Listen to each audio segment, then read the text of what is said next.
Students, today I am going to discuss selected songs of Geetanjali by Rabindranath Tagore. Before I discuss those songs, let me give you a brief introduction of Geetanjali. Geetanjali is a collection of poems by Rabindranath Tagore. Tagore, who received Nobel Prize for Literature, and we really feel proud of him. The original Bengali collection had 157 poems, and it was published in the year 1910. The English Geetanjali, which was called Song Offerings by Tagore himself, is a collection of 103 poems. Tagore himself translated them into English, and they were first published in 1912. The most important part of this was that the introduction of these poems was written by a great British poet, W.B. Yeats. Tagore received a Nobel Prize for Literature in the year 1913 for this great work.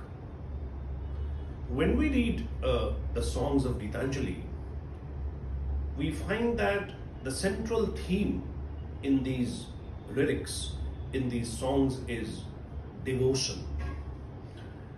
And there is a lyric, there is a song number 15.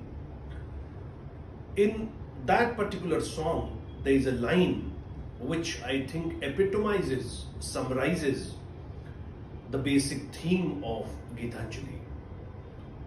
The line is, I am here to sing the song.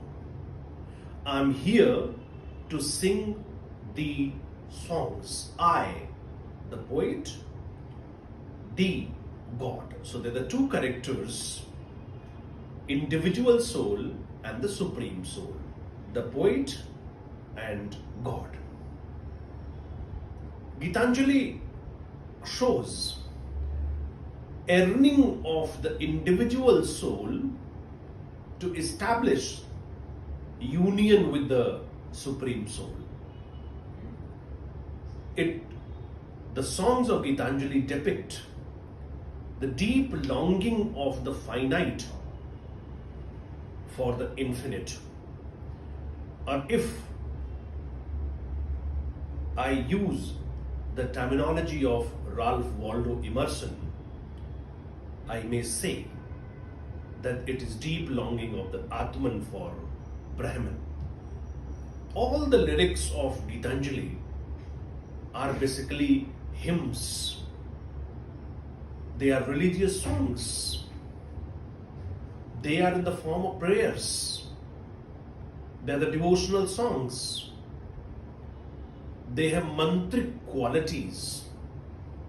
They are like shlokas actually. So, in Geetanjali, if we recite the lyrics of Geetanjali, we are basically reciting the mantras. Because all the lyrics are hymns and they are sung in the devotion to God. And that is why we say that theme of mysticism is there in Geetanjali. In Geetanjali, love is the principal subject. Although some poems depict the internal conflict between spiritual longings and earthly desires, but love is at the very basis of Geetanjali. It focuses on the all-pervading presence of God, and we can call it pantheism, that God is present behind all objects of nature. Geetanjali depicts Tagore's spiritual journey towards the Supreme Being. As I have just told you, that it is a collection of devotional songs in which he offers his prayer to God. We say, when we say Geetanjali, it is Geet plus Anjali, that is song offering, garland of songs. So all the lyrics of Geetanjali are in the form of offering to God, and that is why they are called song offering. Geet Anjali.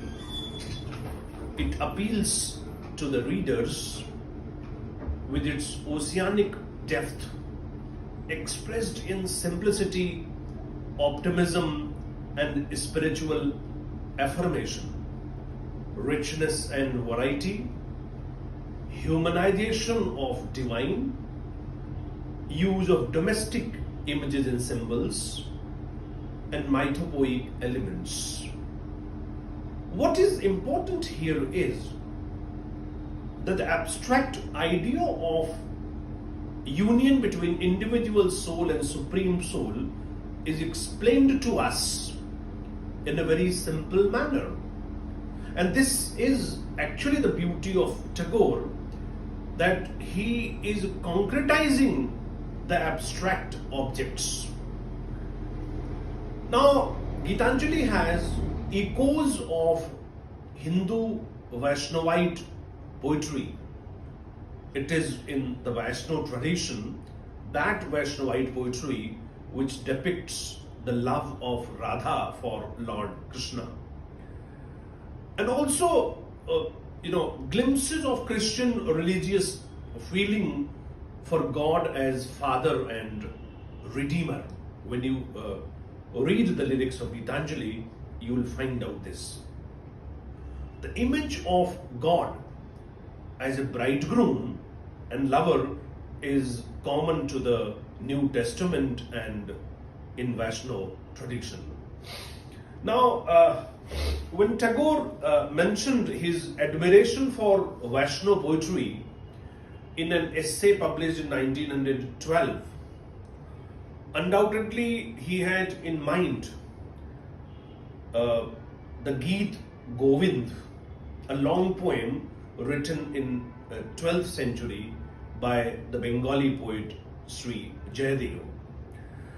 The Geet Govind shows God Vishnu in his incarnation as Krishna in passionate pursuit of cowgirl Radha. Since Vaishnavism or the worship of this very human god was especially popular in Bengal, Bengali poets often wrote about Krishna's love for Radha. Tagore visualizes God as the father or lover. This humanization of the divine becomes the focal point of his songs. In these songs, God exists amongst the simple, poor, and humble. And you'll find out that there is a song in Geetanjali where Tagore is talking about God who is found in the image of common people. The core of Geetanjali is depiction of the spiritual voyage of the poet towards God. Now, these prose poems these lyrics are basically the prose poems. They are in the form of his tete-a-tetes, that is personal conversation to God. They are in the form of tete-a-tetes to God. The most frequently used pronouns in these songs are thou, thy, I, me, and my.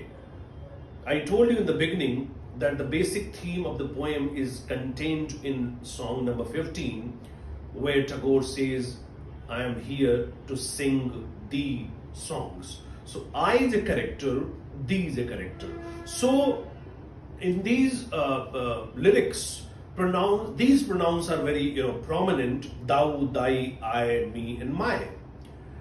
And by using these words, Tagore wants to say that for the spiritual communion, only two persons are there. One is individual soul, other is the supreme soul, and there should not be the intervention of any outsider. For example, in lyric number 1, he says, "Thou hast made me endless, such is thy pleasure." And in lyric number 2, he says, "I look to thy face and tears come to my eyes." You'll find out that I, thou, thy, thee, these are the pronouns which are used. And these personal pronouns aim at establishing a kind of individual association to the divine being. One other important point which you'll find out is that most of the sentence structures are in the form of the active voice. That is, we have subject, verb, and object. SVO. So they are in the form of active voice. So this structure is actually in accordance with the use of the personal pronouns like thou and he. And generally you'll find out that thou and he are basically the subjects of those sentences. And the interpretation of these structures could be that he establishes the supremacy of God through these structures. The poet enforces his belief that God is the creator and the main actor of this universe. Now, in the modern days of nihilism and despair, especially this is the time of the COVID-19 pandemic, and people are suffering from disappointment, despair, and a different kind of feeling is there with the people because of this global pandemic. The poems of Geetanjali, they offer a kind of faith and optimism. This optimism had its root in the belief in an all-pervading, omnipotent spirit, that there is a spirit which will ultimately save us from this kind of calamity. Man can get rid of all kinds of despair and suffering if he sacrifices himself to God. And that is why in the beginning I told you that the lyrics of Geetanjali had the mantric quality, and the critic, he said that to read one line of Tagore is to forget all the troubles of the world. W. Yeats, who wrote introduction to the English translation of Geetanjali, he said, I would like to quote him, he said, "I have carried the manuscript of these translations with me for days, reading it in railway trains or on the tops of omnibuses and in restaurants. And I have often had to close it lest some stranger would see how much it moved me." So he was very much moved by the songs of Geetanjali. Geetanjali has such, moving power. So this was in brief the introduction of Geetanjali, and I would like to discuss a few lyrics with you, the songs which are prescribed in your course. So I think that way you can better understand it. So let us now come to the first lyric which is there in your course, and this is the opening lyric. "Thou hast made me endless." So this is the lyric. "Thou hast made me endless." So now look at this lyric. Thou, again, as I have just told you that in Geetanjali we have the presence of personal pronouns like thou, thy, thee, I. So you have now thou, you have thy. So these are the thou. These are the words actually which are used by, because there is nobody else except me, that is the poet, and God, individual soul and the supreme soul. Now this lyric depicts the magnanimity of God, generosity of God. So this lyric is in the form of thankfulness, and in this lyric, individual soul is expressing gratitude to God for whatever God has given to it. Speaker in this poem is the individual soul. Now, thou hast made me endless, eternal. So the soul says that you have made me eternal, you have made me everlasting. Such is thy pleasure. Pleasure, look at the word pleasure. Pleasure means, you can say, the translation of the Bengali word is Leela. So the translation is divine play. It is your divine play, it is your Leela. We generally say Bhagavad Leela. You have made me eternal. That is your Leela. That is your Bhagavad Leela. And you find out the immortality of soul in Bhagavad Gita. So Tagore was also very much influenced by the Bhagavad Gita. And in Bhagavad Gita we have the shlok like Yah enam veti hantaram yah chaine manyate hatam ubhau tau na vijanito nayam hanti na hanyate. And you have already studied the poem Brahma by Ralph Waldo Emerson, which is almost the translation of this extract from Bhagavad Gita. If the red slayer thinks he slays, or if the slain thinks he is slain. So then this next line is, this frail vessel thou emptiest again and again, and fillest it ever with fresh life. Here Tagore is talking about the transmigration of the soul. Here we have the Hindu doctrine of the transmigration of the soul. It is written in the Bhagavad Gita, Vasanse jirnani yatha vihaya.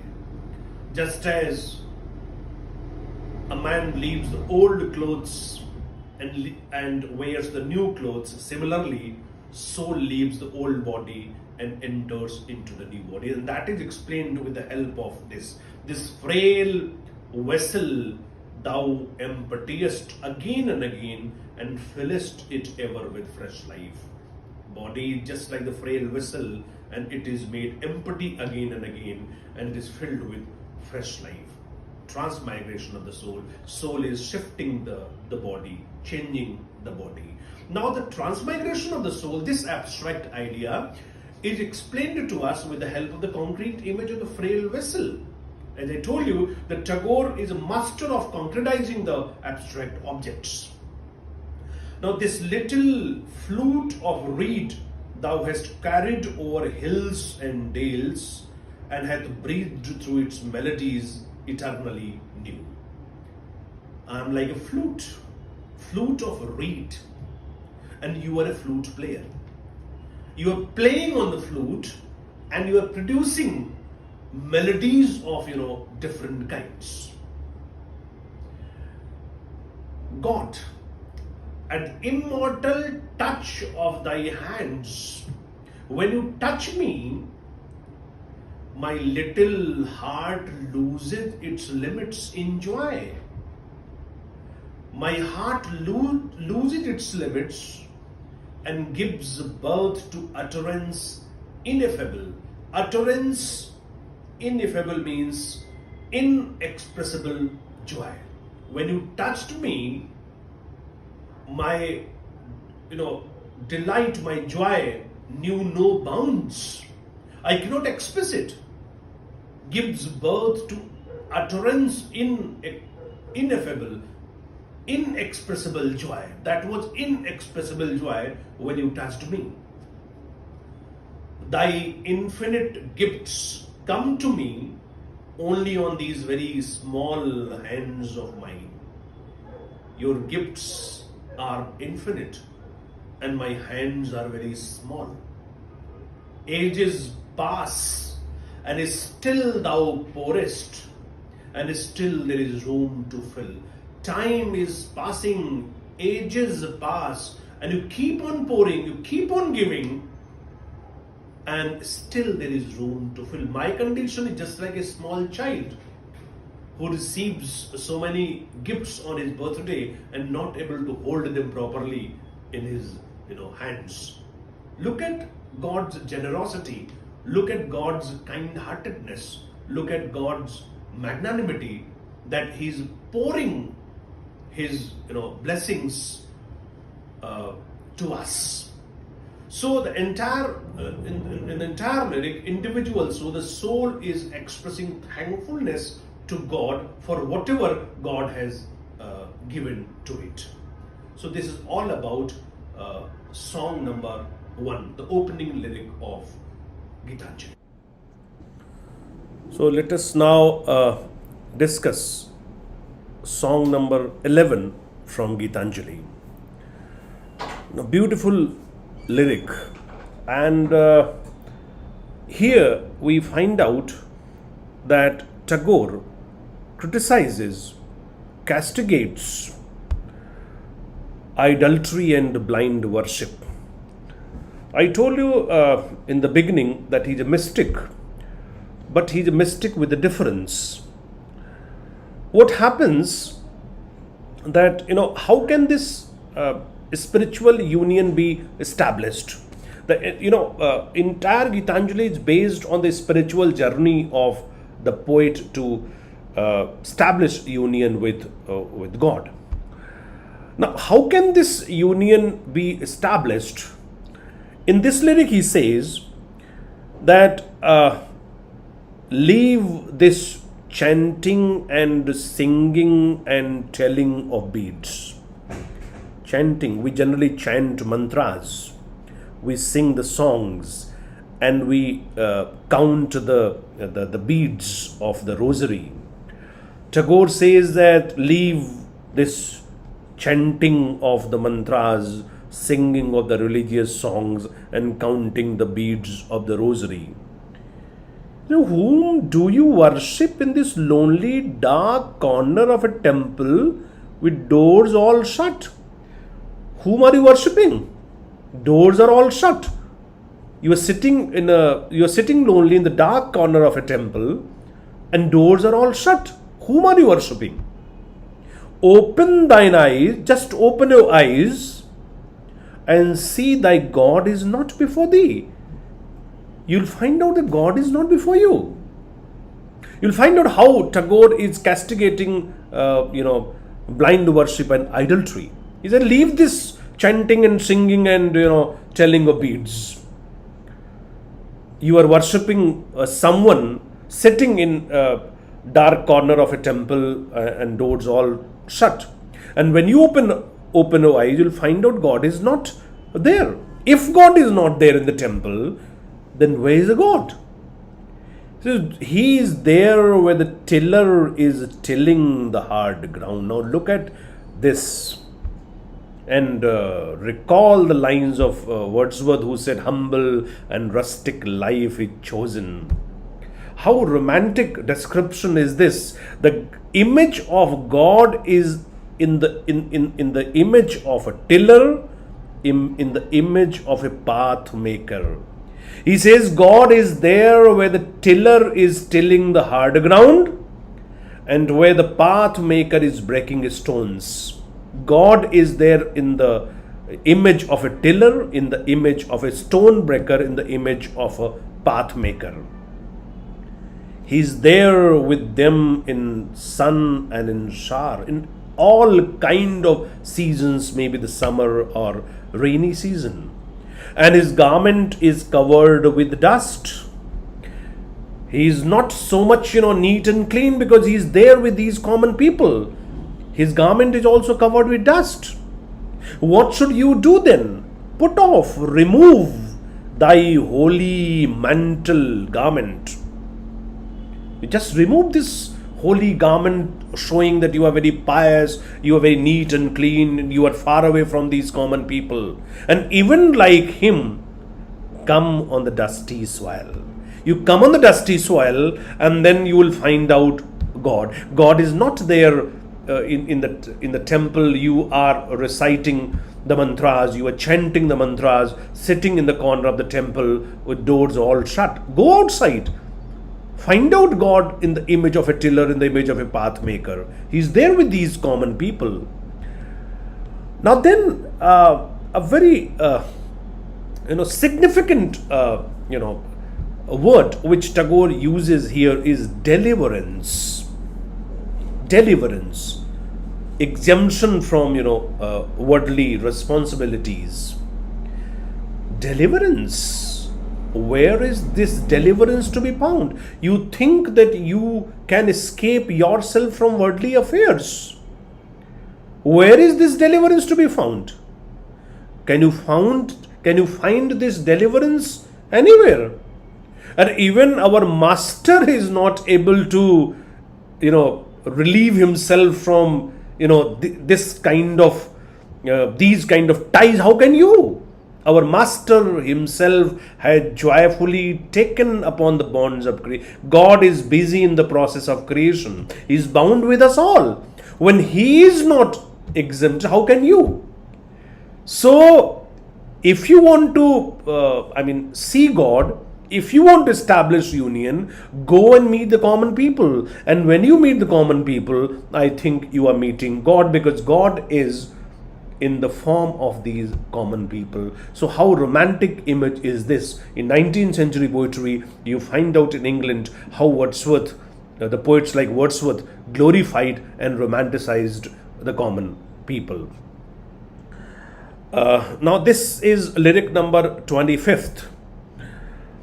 No, this is in continuation with that. This is the last, these are the last lines of the same lyric.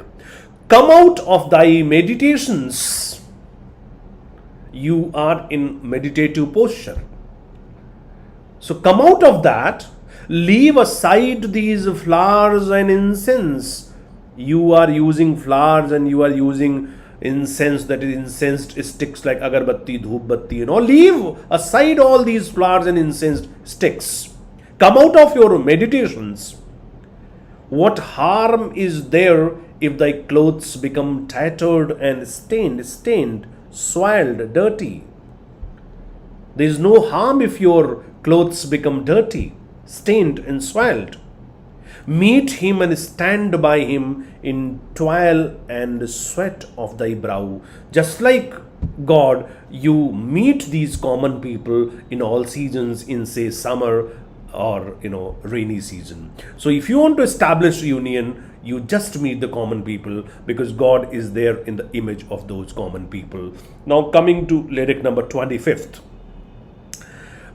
You see, individual soul is always longing to get union with the oversoul.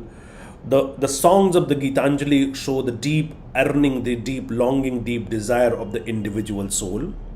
What does soul say in this lyric? In the night of weariness, let me give myself to sleep without struggle, resting my trust upon thee. Now I have total faith in you. I have total trust in you. Let me not force my flagging spirit, tired, less strong. Let me not force my flagging spirit into a poor preparation for thy worship. My preparation is not poor. My preparation is very strong in your worship. It is thou who drawest the veil of night upon the tired eyes of the day to renew its sight in a fresher gladness of awake. I know that you will come and you will unveil the darkness, and I'll be able to see the light of knowledge, the awakening. Coming to another very important song, that is lyric number 35th. and this is most anthologized lyric of Tagore. This is prescribed at the lower level. I have seen that in most of the boards, this lyric is prescribed. This is the most anthologized lyric of Tagore, where the mind is without fear. Now, in this lyric, you'll find out how Tagore is imagining a utopian world. Tagore, what kind of country he is imagining, the last line he says, "Into that heaven of freedom, my father, let my country awake." So, what kind of countrymen does Tagore expect? So, this poem is actually in the form of utopia. That Tagore is expecting a utopia, a Disneyland, a land of dreams. He said, where the mind is without fear and the head is held high. Look at the beautiful use of alliteration. Head is held high. Where the mind is without fear, where countrymen will lead the fearless life, and they will lead the life of self-respect. Head is held high. When knowledge is free, when knowledge is not meant for elite class or for special class, knowledge is free to all. Knowledge is accessed by each and every person. Where the world has not been broken up into fragments by narrow domestic walls. Where the world is not broken up into narrow domestic walls of caste, creed, and religion. Now, at this time when the world or the country is divided on the basis of many issues of caste, creed, religion, region, and so many things, Tagore had not expected all such kind of things. So where the world is not broken into the narrow domestic walls of caste, creed, and religion, where words come out from the depth of truth, where the people will speak the truth, and where tireless striving, continuous struggle, it stretches its arms towards perfection, where the continuous struggle of human beings will go and it will achieve perfection. Where the clear stream of reason has not lost its way into the dreary desert sand of dead habit. Again, beautiful use of alliteration. Dreary desert sand of dead habits. Stereotypical, hackneyed, old practices, where human beings will be guided not by old habits, not by stereotypical conservative habits, they'll be guided by stream of reason. So Tagore is giving a list of those qualities, those virtues which his countrymen should possess, like mind is without fear, head is held high, knowledge is free, the world has not been broken into fragments by narrow domestic walls, words come from the depth of truth, tireless striving will be there, that is continuous struggle will be there, and it will go for perfection, where they'll be guided by reason and they will not be guided by dreary desert sand of dead habits. Then he says, where the mind is led forward by thee into ever widening thought and action. What you generally find that people think but they don't act. People say but they don't execute. So I find my countrymen to think and act at the same time. They should make a policy, they should make a plan, and then they should execute. Thought and action should always be there. only thinking should not be there, or only action should not be there. Into that heaven of freedom, my father, let my country awake. I just want to see my countrymen living in that country, which is a kind of heaven of freedom where all these virtues are found. So this actually Tagore is talking about political emancipation. It's a lyric with a difference, because in most of the lyric you'll find out a kind of spiritual communion which Tagore is talking about. Now this is lyric number 45th, and in this lyric you'll find out that Tagore wants to say that individual soul is trying to establish union with divine, with God. So individual soul has a deep longing, yearning for establishing union. So kind of longing which individual soul has, the same kind of longing is also there from the side of God. So both individual soul and supreme soul are longing to establish a union. So it's a kind of longing from both the sides, and God is actually visiting the individual soul. Supreme soul is visiting the individual soul regularly. And in this lyric, individual soul says, have you not heard his silent steps? Gain alliteration. Have you not heard his silent steps? And this line is repeatedly used. He comes, ever comes. So individual soul is visited by the supreme soul. He comes, ever comes. Every moment and every age, every day and every night, and then again he comes, ever comes. Many a song I have sung in many a mood of mind, but all their notes have always proclaimed. I have sung many songs in the prayer of God. In variety of moods I have sung the songs, and in every song there was a proclamation that he comes, ever comes. In the fragrant age of sunny April, through the forest path, he comes, ever comes. In the rainy gloom of July nights, on the thundering chariot of clouds, he comes, ever comes. In sorrow after sorrow, it is his steps that press upon my heart, and it is the golden touch of his feet that makes my joy to shine. When he touches me, my joy knows no bounds. And you have already seen in the opening lyric where the individual says the utterance ineffable, inexpressible joy. When soul is touched by God, a kind of ecstatic pleasure it feels.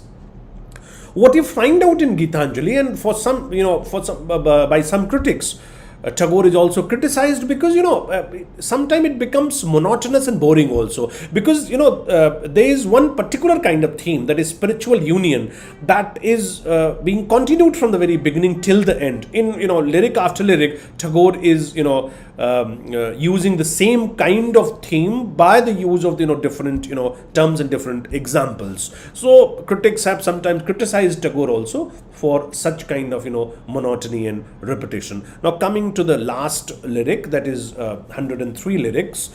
And what happens generally when we perform puja at our home, we recite many mantras, many shlokas in the prayer of God, and then the last mantra is there which combines all the mantras, and it is there as a last offering to God. So Tagore has written many songs, and they are in the form of the offering, and this is a kind of last offering after combining all the offerings, and then with humble submission he is offering this song to God. He says, in one salutation to thee, let all my senses spread out and touch this world at thy feet. And look at the beautiful use of simile like. So in this lyric, we'll find out the beautiful use of simile. Like a rain cloud of July, hung low with its burden of unshed shards, Let all my mind bend down at thy door in one salutation to thee. So I want to give this offering, and I am with humble submission, just like a rain cloud of July with unshed shards. Just imagine a cloud of the month of July which is unshed. So I'm as humble as that rain cloud, and I'm submitting myself before you. Let all my songs gather together the diverse strains into a single current. I have written different kind of songs. They are in diverse strains. I just want to make a single current, and I just want to offer these songs to you. Like a flock of homesick cranes, flying night and day back to their mountain nests. I am just like, flock of homesick cranes. So cranes leave their homes in the morning, and then they come back to their homes in the night, at the mountain, nests. So I am a kind of sojourner, temporary sojourner on this earth. My time is now over, and my eternal home is heaven. So I just want to go back to that place. So this is a kind of my humble submission, my offering to you. Accept my prayer, and I just want to go back to my eternal home. So in the last lyric, this combined all the lyrics, all the songs, and he has offered them to God with humble submission. Thank you very much.